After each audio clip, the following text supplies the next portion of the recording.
Hey guys, it's Robin, RsIslandCrafts, and welcome to my craft room. This is my WiP It Wednesday video where I'm going to show you whatever I've been working on in the craft room this week. And then afterwards we're going to have a little chat about what's going on in my life and what I plan on working on this upcoming week in the craft room. As you can see, I have finally finished another dishcloth. I've been picking this back up in the morning as I'm just starting to wake up at the beginning of the day. I do tend to get up at about 5:30 in the morning, and my hands are a little bit still stiff in the morning. So I can't really do too much. Instead of just sitting there and staring at the TV, I've gone back to working on a dishcloth. I don't always get very much done, but after a while, those little few stitches here and there do add up. And as you can see, it does need to be blocked still. I just finished it this morning, so I haven't had a chance to go ahead and give it a good blocking. I've been struggling this past week with the issues with my neck, with the chronic pain from the nerve damage there. So I've been spending a little bit less time in the craft room and a little bit more time just hanging out in the living room, trying to rest and relax and build myself back up for all the upcoming holidays and all the extra craft stuff I want to work on. Which is a good thing that I also enjoy knitting and have knitting projects to work on because I've gotten quite a bit accomplished. Now I do have a mess with the stitch markers, but this black one right here, which you really can't see that well, right at the end of the dark green going into this lighter green, that is where I left off last week. So I did get quite a bit done on Robbie's next pair of socks. Let me show you what it looks like without all the stitch markers on it. I think this is coming along nicely. There's this thing about knitting socks, especially when they're self-striping ones like this, you tend to knit on them a little bit quicker and a little bit longer because you're waiting as you're knitting and you're starting to see the colors change on the yarn. So you're always interested. You're like, okay, I'm just gonna work on one more stripe, just one more, because you want to see what color is coming next. Even though I'm already, I've started down at the light green and I've already repeated that section again. So I do know that the red will come into that yellow there and start back into the green. It is kind of fun to see the colors change as you're knitting it. So most sock knitters will tell you that they kind of knit on self-striping socks a little bit faster than they do on a regular variegated one because it's just the same color over and over again. It does get a little boring. One of the fun things I've noticed with this yarn is, can you see how it has all these little light colored spots? So it's like they didn't dye it completely, so there are some just little blotches that come through here and there in each of the colors. It gives it a little bit of character so it's not all straight one color. I have not cast on the second sock yet. This foot is probably about halfway done, and I thought I would just go ahead and keep knitting on this because it's just going so well and so quickly, but I will be casting on that toe pretty soon. I have also been knitting on the shawl. If you ever have any questions about what I'm working on, you can always check my Ravelry page. It's just linked down below in the description box. I may not be very good about putting the yarn or the needles or pictures, yarn needles and pictures, but I do at least link to the pattern so you can get an idea of where to find the pattern and whether it's free or to be purchased if you want to go ahead and make it. This one is the Summer Rain Shawl by Leah Tybalt. I haven't shown you a picture in a while. It is black and white, but here's all the little raindrops down here. And then this is just your basic, I'm pretty sure it's stockinette stitch, which is knit on one side and purl on the other. I believe I am right here currently. Right here, there's about 11 or 12 stitches in between these, so that looks like about where I'm at. I'm either right here or right there, one or the other, either leaving one and going into the other. So I still have a good distance to go. Well, it's less than half of the shawl because I'm on the second ball. At least I think it's less than half. But we'll see. It's been going pretty good. Let me show you where I'm at.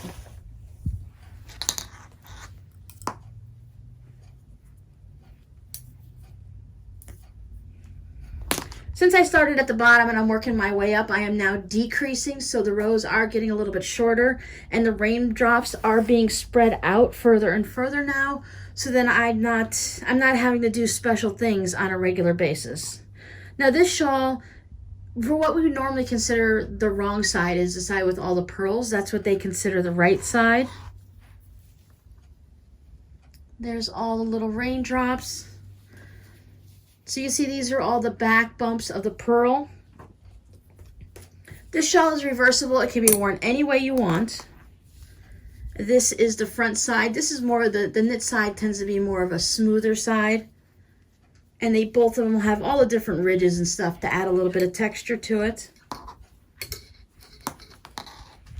I always prefer the knit side, the nice smooth side, but it seems to be a trend now to be wearing everything inside out and backwards.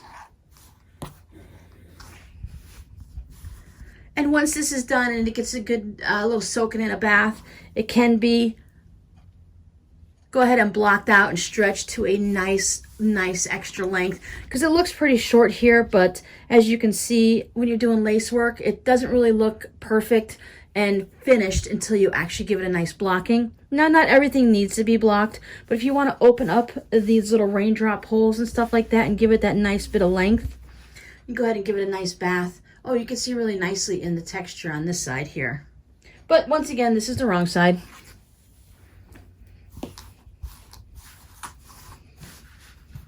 And on this side, you don't really get much of those ridges because it is all of the purl stitches and stuff. I think on this side, it just makes these raindrops stick out a little bit more. They have a little bit more of a, you can feel them, they have a little bit more of a definition. And then when you're on this side, they're just actual lace holes. So I think that's the difference right there, is just depending on what you want for the look of it.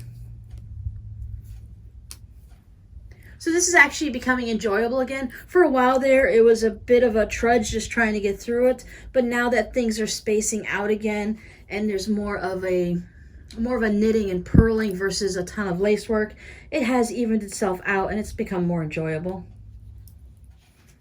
And as I mentioned, I wasn't doing too much sewing. I was trying to just stay in the sewing room in the morning and then just taking the afternoon off to relax. That way I can get a little bit of both. So I can have a little bit of fun sewing, but I do have time to rest my body and relax. You guys all saw if anyone was here for last week, you saw the scrunchie tutorial that I did. So I did make those. I haven't made any extras, so it's just these 5 scrunchies. As I said, I don't have long hair, and I don't have anyone in the family that has long hair also that would be in need of a scrunchie. So this is all I'll probably make unless someone asks me to make them some. I made another little zip pouch. This one is all about the peppers. And I thought that this fun green would go nice on the bottom and also with a green zipper.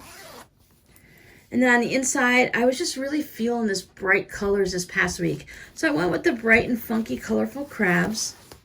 You're going to see these again in the next project too. But this is just a little quilted pouch. I did it as a quilt as you go, where I stitched these down and flipped them over, as we've done before in other pouches. So that one was done. I was playing with the little peekaboo window pouches again.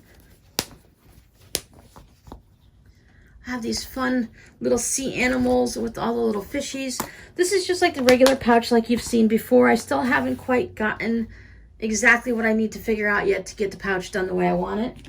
I did try a different technique and I started on one, but I guess when I was dreaming this up, I didn't quite get a complete descriptive in my mind yet. I still think I need to work on it a little bit because I kind of got stuck.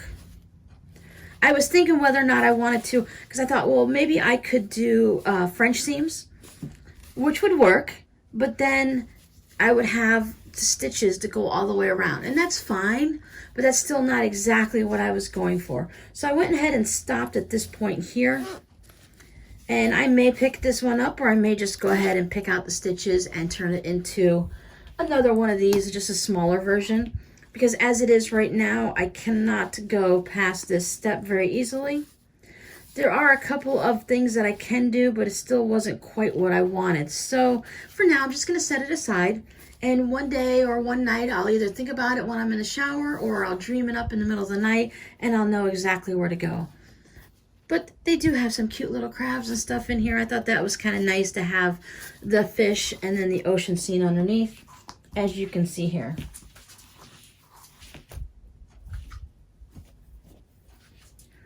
The next thing I was working on is little, they call them thread catchers. I'm going to put a link down below in the description to the blog post that I found this pattern at. This has been on my mind for several weeks now that I've just been waiting to get to. Now the pattern calls for you to put binding around the top. See, there's some more of these bright little crabs. This one I made second. This one I made first. I was trying to do the thing where you make your lining is a little bit bigger, so when you put it around the outside, it becomes like the binding. But I overshot it by the size and all, but that's fine. It's still a nice pouch. This one has a fun, bright, they look like they got a pointed nose, so that would make them crocodiles, because alligators have a wider snout on them, and crocodiles come to a pointish. I'm also trying different techniques to see about the sturdiness of it. If I want it to be something that can just easily be folded up and tucked away, or do I want it to be a little more structurally firm and hold itself up? These are some of my favorite fabrics to play with, so I did put them in both of the pouches. I'm going to try a couple more and see how I like them.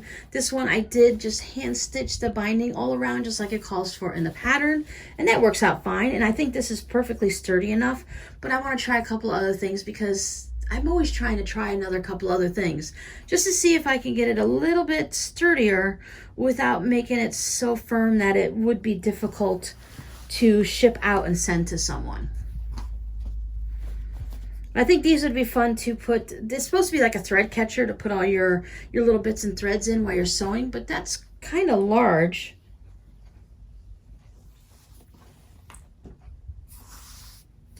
It's almost 6 inches tall, so I think a nice smaller version would be good for that. But this is fine. You could put, this would be really good if you're going to be like giving sewing gifts to someone. You could put some fat quarters in there, or put some tools in there. You know, little rulers and the pencils and things, all those, the seam rippers, all those little things that we tend to use as a sewer and a quilter and a crafter in general. And it doesn't even have to be just for sewers. You could put paint brushes and stuff like that in there, and it could be a nice little caddy. I think it would be nice to have these color coordinated to where you put like all of your orange scraps in this one. And I know this one's got too many colors, but you could put like, well, you could put your multicolor scraps in that one. Just make them so that whatever colors on the front, or you know, you can put all your red scraps on the front so that you have a red bin and the blue. You get it, right? So this is everything I worked on in the craft room this week. You saw my knitting, and this is what I've been sewing. Now this week coming up, Friday, you can look forward. As far as everything goes, I haven't recorded it yet, but I plan on doing the little stocking ornament tutorial, so that we'll have that up on Friday. I have a couple things I want to do around the house. Like, I'm starting to decorate for Christmas. I have my little, I just got a little tabletop Christmas tree last year. It's about, they say it's a 4 foot, but basically it's about a 3.5 foot. And then it has that one long branch on the top to make it taller. I don't know why they even bother doing that. I mean, yes, some trees do have that in the wild, but if you're going to make an artificial one anyways, why don't you make it more usable? Because most of the time people end up folding that right in half to put their star on top anyway. So I've pulled that out, and I have that just kind of, you have to let an artificial tree just kind of rest and breathe. I swooshed it all up and put all my branches where they need to go so that they'll just start to relax now. And then later on this week, I'll go ahead and pull out all the ornaments and decorate it. I also have to, since all the Christmas stuff are in the fabric storage room, the 4th bedroom that I've kind of taken over since I'm the only one living at the house now. Yeah, you can walk in it and you can make a path over here and look at the fabric storage and pull things out, but the rest of the room has just been kind of a catch-all. That's where I put all of Rob's things and everything right afterwards. And then I just been kind of like dumping some things in there. So I do need to go through all of that, figure out, keep, leave, go through all the Christmas stuff. It's one of the reasons why I want, well, one, I want to have Christmas a little early because I want to kind of just put up some lights. And I really like when the living room is dark at night and you just have the TV on and you got the sparkling and the twinkling of the little Christmas lights going on. I find that very relaxing and enjoyable. I've always loved the lights on the Christmas tree ever since I was a kid. I would lay underneath the tree in a dark room with only the Christmas tree lights on so that I can look up and see them, how they twinkle all over the ceiling, and you can see them all sparkling inside the tree. Hey, I still do that as an adult. I won't be doing that this year because, as I said, it's just a little 3 to 4 foot tree. I do have to put it up and out of the reach of the cats, so technically I'll still be underneath it. But I need to go through and decide, since it's once again only a little tree, only certain ornaments will be going on it, some things that are very special to me and the family, and then the rest of them I'm going to go ahead and pack up into a Christmas box so that I can get things kind of organized and separated so that when Christmas comes next year, I'll be like, okay, here it is. I've been going through, and we've been in this house for 17 years, so we now have 17 years of Christmas lights for the outside of the house. And we have several boxes of them. So I've been going through, and I know we haven't put lights up in at least 3 or 4 years. So at this point, I know most of them are old for my grandfather, who's been gone for like 10 years. So, and they were already old when he had them. Yeah, all those things, they just need to be tossed out, decide which ones are good and can be donated, and just go ahead and take the rest out to the trash. I want to make some more of these and play with these a little bit more. I'll probably make some more zipper pouches, maybe. I'm not sure. It's all going to be whatever calls my name. And right now, I'm thinking more along the lines of getting that tree and that room taken care of. And since today's only Monday, I still have a few days to get that taken care of. And then I'll worry about what I want to do on the weekend when it gets closer to like Thursday or Friday. I'm sure by then something will have called my name. I hope you guys have been having a good time and being creative this week and getting a few of your projects done. As we're getting closer and closer to Thanksgiving here in America, I know things are going to start to get a little crazy. And then once the kids are out of school, then forget it. There's like no time left. The kids are out of school. You're getting your house ready, or you're getting ready to go somewhere, or for the family to come in, all that cleaning and cooking. I don't know about you guys, but I tend to lose an entire week when Thanksgiving comes around. This year, though, I'm not responsible for anything. My kids have decided that we are having roast beef, gravy, mashed potatoes, all that type of a meal for Thanksgiving instead of the turkey. I can't remember. I know I discussed with you guys that we were having a non-traditional one this year, but I don't know if I told you what they settled on. And since that's simple stuff that I don't have to worry about, I don't have to cook anything for Thanksgiving this year. I will be cooking something for myself. I have my turkey that I'll be taking out and defrosting and cooking that ahead of the time. And then after Thanksgiving, I decided I'll go ahead and I'll make a pumpkin pie, and I'll make some little side dishes so that I can make up some TV dinners for myself, and I can have Thanksgiving TV dinners in the freezer. So whenever I want something, I need to eat something, but I'm not interested in cooking, I just pull one of those out. So that's it for me this week. I hope you guys have an amazing week, and I'll talk to you next time. Bye. Don't forget, create with Scraptitude.